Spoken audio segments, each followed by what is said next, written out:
My mother called on a Thursday morning, and by the time she hung up, I knew my son had made the worst mistake of his life. I'm Luke Bennett. I fix things for a living.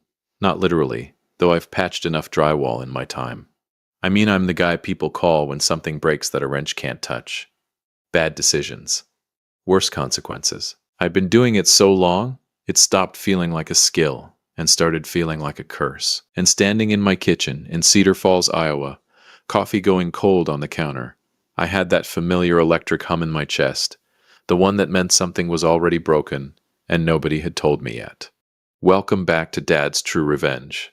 Grab your snacks, get comfortable, and remember, the people in these stories had every chance to behave themselves. They just chose wrong.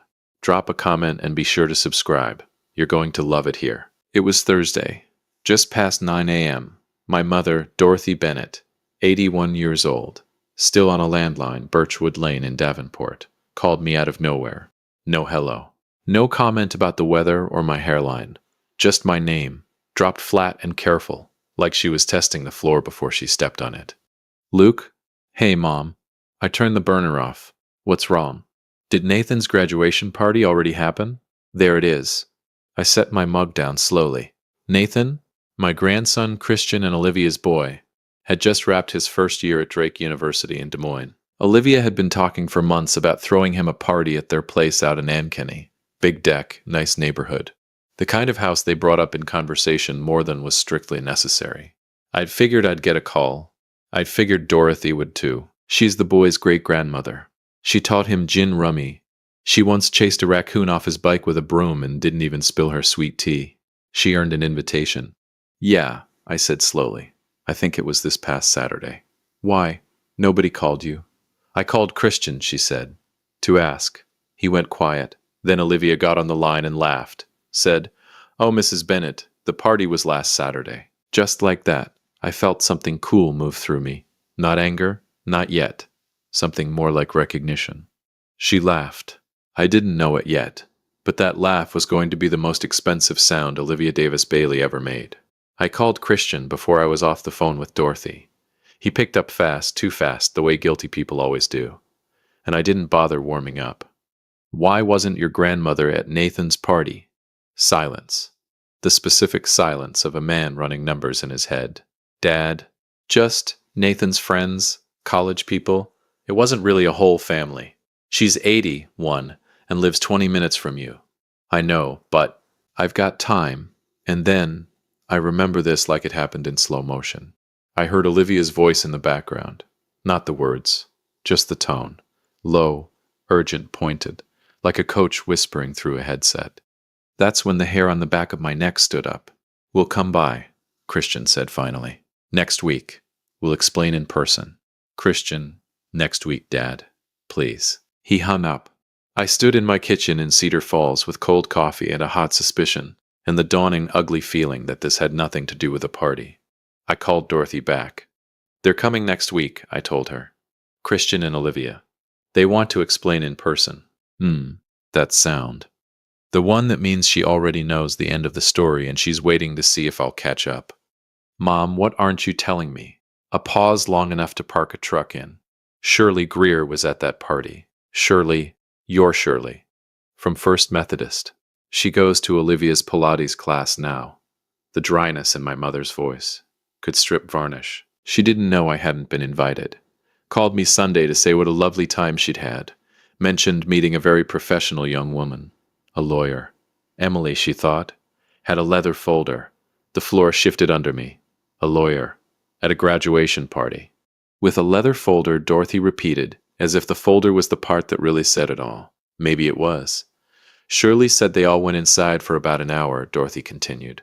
Left the younger kids on the deck. When they came back out, Christian looked like he'd been told bad news. Olivia looked like she'd been told very good news. I didn't speak for a moment. Mom. My voice came out low. Careful. You know what I have to ask. Yes. Are they going after the house? The trust? Dorothy Bennett had lived on Birchwood Lane for 52 years. My father had built that trust before he died. Land, savings, the kind of quiet, unglamorous wealth that accumulates when you never show off and never stop working. 11 acres outside Davenport, Accounts that would surprise people who assumed she was just a sweet old woman on a landline. Nobody talked about it. It was just there. The way the house was there. The way she was there. Permanent. Assumed. Until someone stopped assuming and started planning. Luke, she said, how long have you known Olivia? Long enough. Then you already know the answer. She was right. I did. I'd never been able to put my finger on what bothered me about Olivia Davis Bailey. She was polished, attentive, always said the right things at the right volume. But there was something underneath it, a quietness that wasn't calm, a watchfulness that wasn't warmth. I'd told myself I was being an overprotective father, told myself Christian was happy, and that was enough. I'd been lying to myself for years, and I'd just run out of road. I'm going to make some calls, I told her. I already did, she said. And there it was, that thing in her voice. Not fear, not even anger. Something almost like amusement. The composure of a woman who'd been underestimated her entire life and had learned to find it useful. Luke, honey, she said, how do you think I knew to call you on a Thursday morning? She hung up before I could answer. I stood in my kitchen in Cedar Falls on a Thursday at 9:47 a.m., and I thought about my son, who I had raised to be better than whatever this was. I thought about Olivia, smooth, careful Olivia, and the lawyer with the leather folder. I thought about Nathan, who'd had no idea his graduation was being used as camouflage. And I thought about Dorothy Bennett, 81 years old, Birchwood Lane, Davenport, who had just hung up on me with the quiet confidence of a woman already 3 moves ahead of everyone in the room. I picked up my phone, pulled out the contact I hadn't used in 2 years, typed 3 words, call me, urgent. I didn't know yet what Dorothy had already set in motion, but I knew this. By the time Christian and Olivia showed up with their careful smiles and rehearsed explanations, they were going to walk into something they had not prepared for. They thought they were coming to manage me. They had no idea who they were dealing with. If you've made it this far, do us one quick favor. Subscribe. A lot of people watch without ever doing it, but it costs you nothing and means everything to us. Thank you, genuinely. 7 days. That's how long Christian and Olivia let the silence sit, like they were hoping I'd cool down, lose interest, or convince myself I'd misread the whole thing. 7 days of nothing but a single text from Christian that said, still planning to come Thursday, Dad, with a period at the end. Not an exclamation point, not an emoji. A period, the punctuation of a man who'd been coached. They were definitely coached. I spent that week doing what I do best. Not yelling, not spiraling, not tipping my hand. I made calls. Quiet ones. I drove the 40 minutes down to Davenport on Monday, sat at Dorothy's kitchen table on Birchwood Lane, drank her terrible decaf, and listened. She told me everything, and I mean everything. Turns out Dorothy Bennett had been busy while I was standing in Cedar Falls feeling blindsided.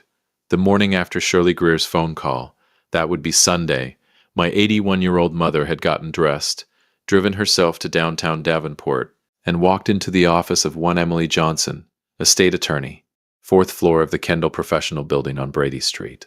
You already knew Emily Johnson? I stared at her across the kitchen table. She handled the Murphys' estate 2 years ago, Dorothy said, stirring her decaf like she was discussing the weather. Margaret Murphy spoke very highly of her. I kept her card. You kept her card. I keep everything, Luke. You know that. I did know that. The woman still had my 3rd grade report card in a drawer upstairs. So you just walked in Sunday morning? Monday. She doesn't work Sundays. She's a professional. Dorothy gave me a look that suggested I should also consider being one. I told her what Shirley told me. She asked me some questions. I answered them. Then she made some calls of her own. What kind of calls? Dorothy set her spoon down with a small, precise click.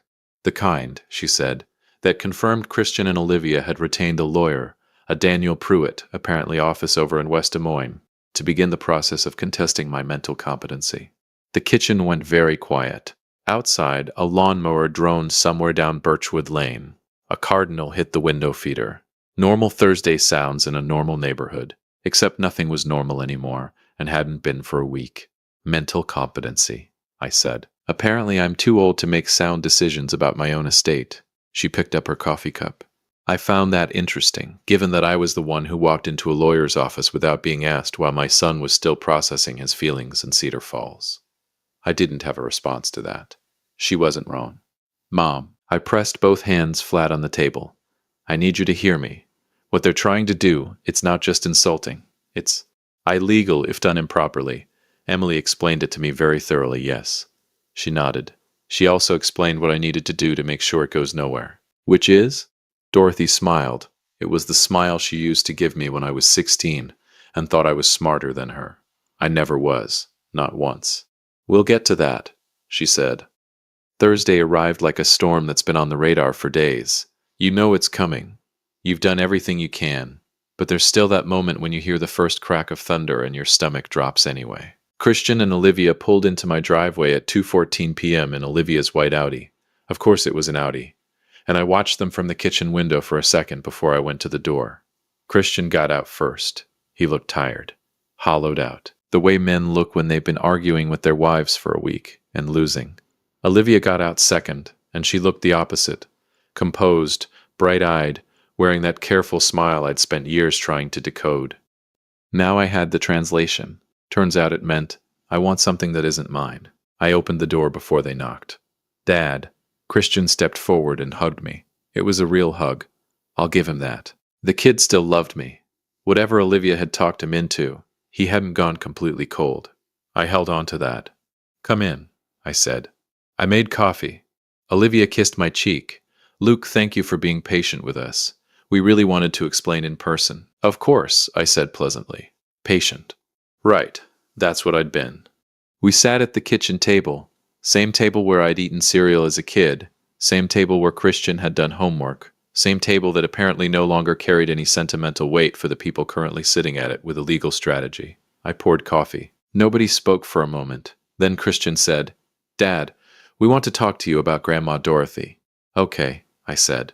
We're worried about her. Worried. She's 81, Olivia said, jumping in smooth, like they'd rehearsed the handoff. She's alone in that house. She's managing significant assets without any oversight. And frankly, Luke, some of the decisions she's been making. What decisions? I asked. Olivia blinked.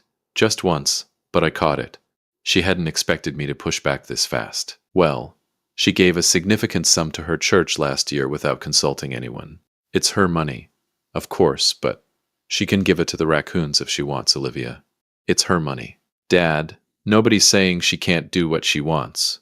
We just think there should be some structure, some oversight, to protect her. To protect her, I looked at my son, this kid I'd coached Little League for, driven to college, lent money to twice without asking for it back, and I felt something I can only describe as exhausted grief, because he wasn't a bad person. He was a decent man who'd married a woman with a plan, and mistaken it for a partnership. Is that why you had an estate attorney at Nathan's graduation party? I asked. The air in the room changed instantly. Christian went still. Olivia's smile didn't disappear. It was too trained for that, but it tightened at the corners like a rubber band being stretched. Who told you that? She asked. Quiet, controlled. Does it matter? We weren't. It wasn't like that, Christian said. Emily was just there as a friend. Emily Johnson, I said. 4th floor, Kendall Building, Brady Street, Davenport. Olivia set her coffee cup down. Emily Johnson, I continued, who interestingly enough is the same attorney my mother walked in to see on Monday morning. Silence. Beautiful, total silence. Olivia, I said, turning to her directly, you want to tell me what's in that leather folder? Or should I tell you what Emily told my mother was in it? Whatever color was in Olivia's face made a quiet exit. Luke, she started. Daniel Pruitt, I said. West Des Moines. That name ring a bell? Christian looked at his wife. It was a fast look, a fraction of a second, but I'd been reading that kid's face for 32 years, and I knew exactly what it meant. He hadn't known about Pruitt. He hadn't known, Christian, I said, and my voice came out softer than I intended. How much of this did you actually know about? He didn't answer, but his jaw tightened and he looked down at the table, and that was answer enough. Olivia jumped in. We were protecting the family's interests. That's all this ever was. Dorothy is 81 years old, and she is sitting on assets that could benefit all of us, including Nathan. She's sitting on assets that belong to her, I said. That she earned, that my father built for her. And you used my grandson's graduation party as cover for a legal meeting to start the process of declaring her incompetent. That's not... Stop. I held up one hand. Don't. She stopped. Outside, another cardinal hit the feeder. Ordinary Thursday sounds. Here's what you need to understand, I said, and I kept my voice level, because losing it would feel good for about 4 seconds, and then give Olivia something to use. My mother knows. She knew before I did. She was in Emily Johnson's office on Monday, while you were still deciding what to wear to this meeting, and Emily Johnson is no longer your family friend. I paused. She's Dorothy's attorney of record. And as of Tuesday, I said, Dorothy has made some changes to her estate documents. Emily was kind enough to let me know they've been filed and notarized. Olivia opened her mouth. I don't know the details, I said. Dorothy didn't share them with me. She said, and I'm quoting directly here, Luke, a woman's finances are her own business. I almost smiled at that. Almost. What I do know is that the competency challenge you were building, it's gone. Emily said the documentation they put together would take a team of lawyers 2 years to untangle and still go nowhere. The kitchen was silent for a long time. Then Christian said very quietly, Dad, I'm sorry. I looked at my son. I didn't say it was okay, because it wasn't. There's one more thing, I said. Nathan. Christian looked up. He doesn't know what that party was, does he?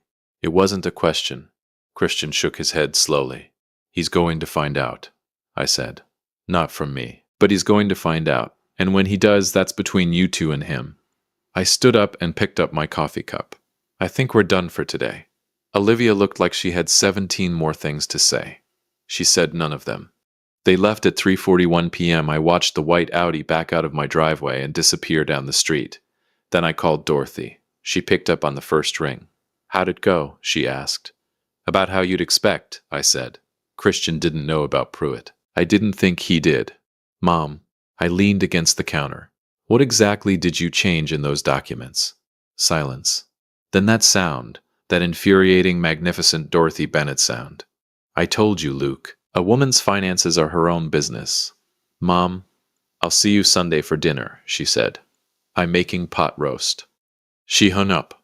I didn't know what she'd done yet, but I was about to find out.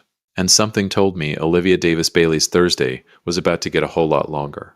If you've been listening for a while and want stories like this to keep coming, it really helps if you hit that like button and subscribe. 97% of people never do, but it's what keeps this whole thing running. So thank you for real.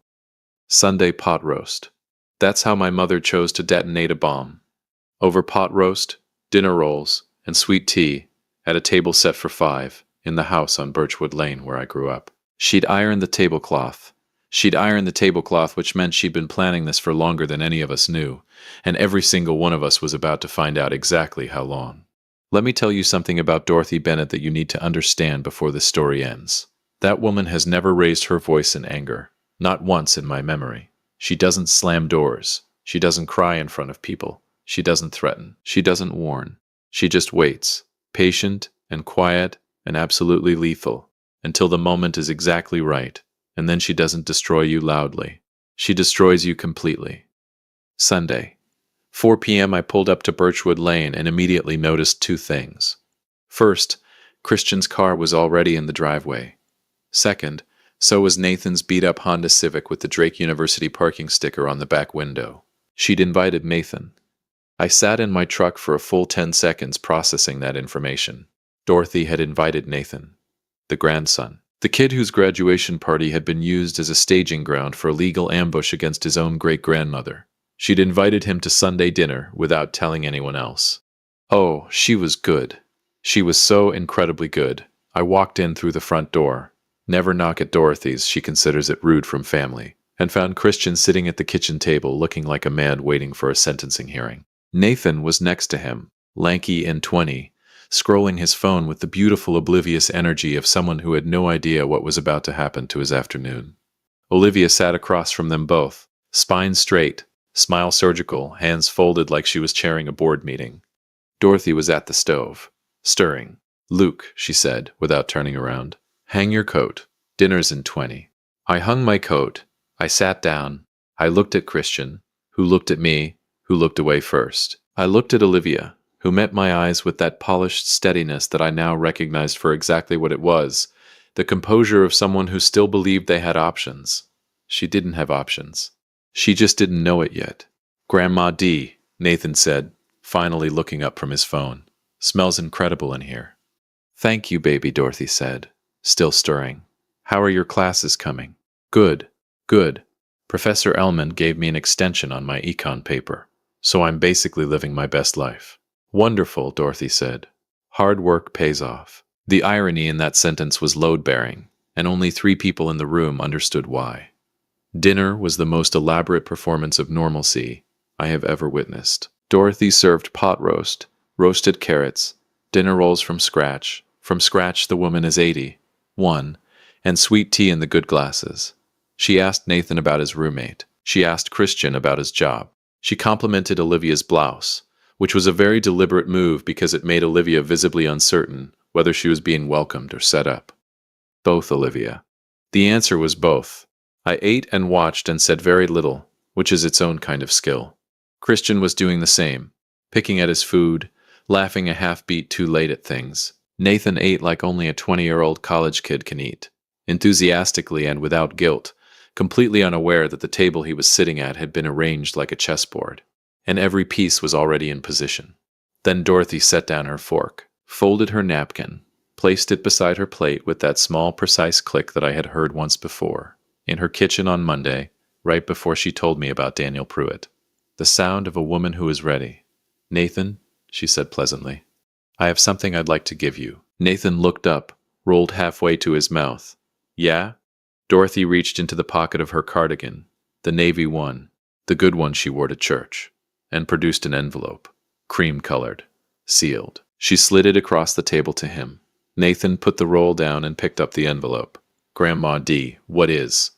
Open it, sweetheart. I watched his face as he read, watched the casual ease of it fade, replaced by concentration, then confusion, then something slower and more serious moving in behind his eyes.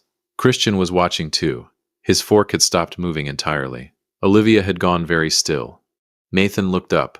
Grandma D, this is a check. It is. This is a very large check. Your grandfather worked very hard, Dorothy said simply. And so did I. And you are going to finish that degree and do something that matters. So yes, it's a large check. I don't... Mom? Dad? Did you know about? No, Olivia said. Her voice was controlled, but I heard the fracture in it, thin as a hairline crack in good china. There's a condition, Dorothy said. Nathan looked at her. Okay, it goes directly into an account in your name only, not a joint account, not a family account. Yours. She paused. Emily Johnson's office set it up on Tuesday.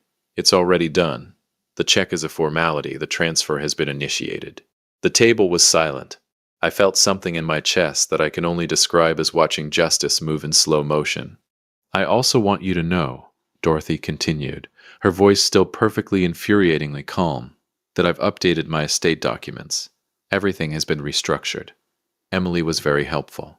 She picked up her sweet tea. The Birchwood Lane property, the trust your grandfather established, the accounts, all of it has been reorganized in a way that Emily assures me is quite airtight.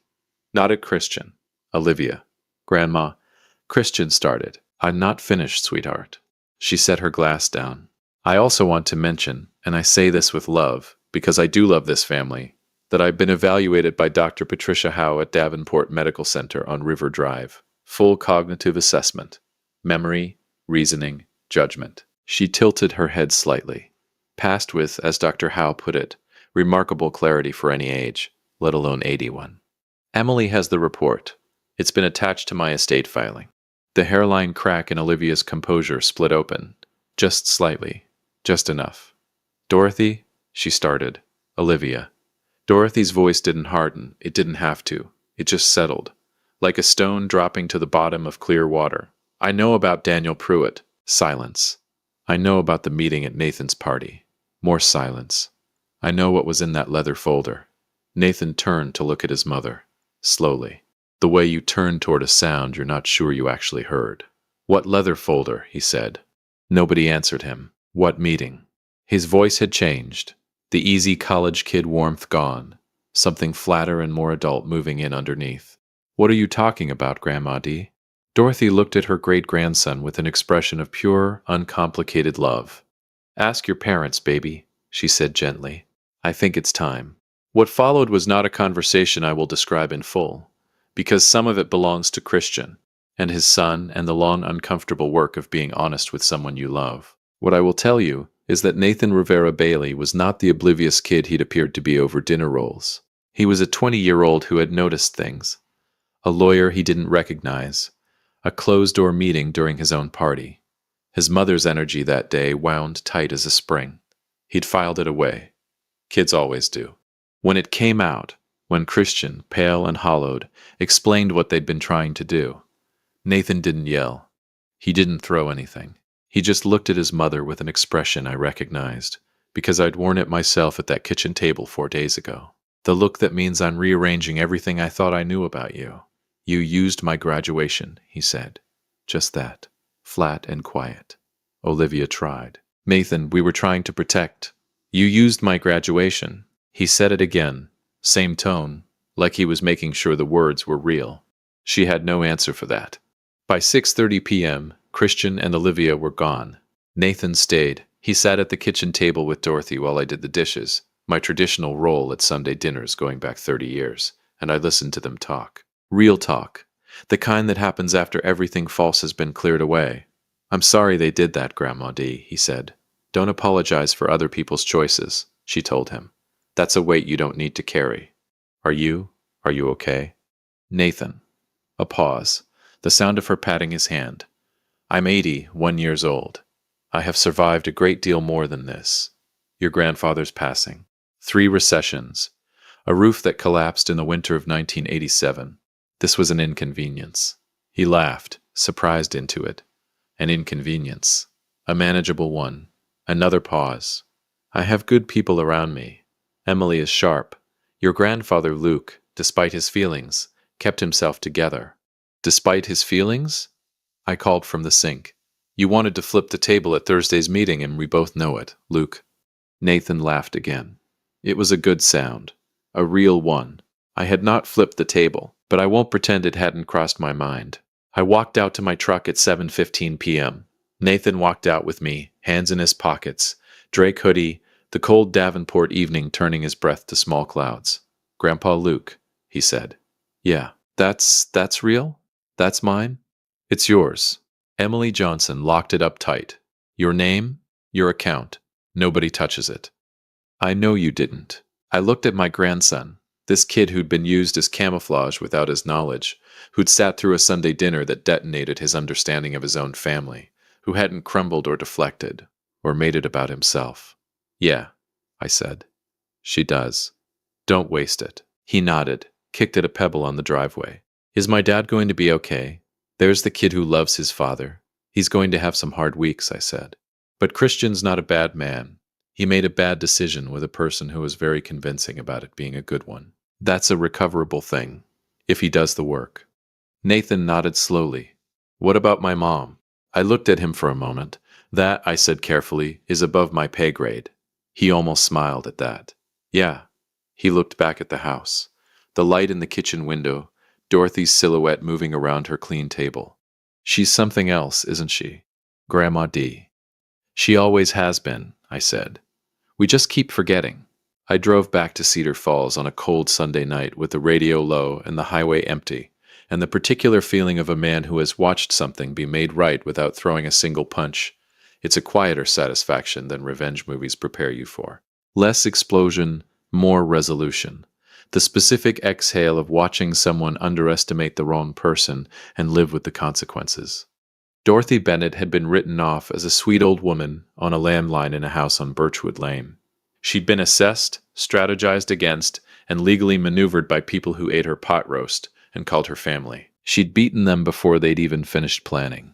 She had a clean cognitive report, an airtight estate, a sharp attorney, and a great-grandson whose future was locked in an account that nobody could touch.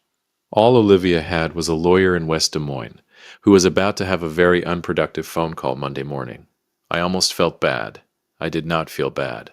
My phone buzzed on the passenger seat at 8:22 p.m. I glanced at it at a red light on Highway 30. A text from Dorothy. Dinner was nice. The rolls came out well. Mom. I stared at it for a second. Then I typed back, You destroyed them with pot roast and sweet tea. Dad would have loved it. 3 dots appeared, disappeared, appeared again. Then, he always did love a good Sunday. I set the phone down and drove the rest of the way home in the dark. And I thought about my father, a quiet man who built something real and left it to a woman he trusted completely. I thought about how the people who'd tried to take it had looked at Dorothy and seen fragility, seen an old woman, seen an opportunity. They hadn't seen what I'd spent 60 years watching. They hadn't seen her.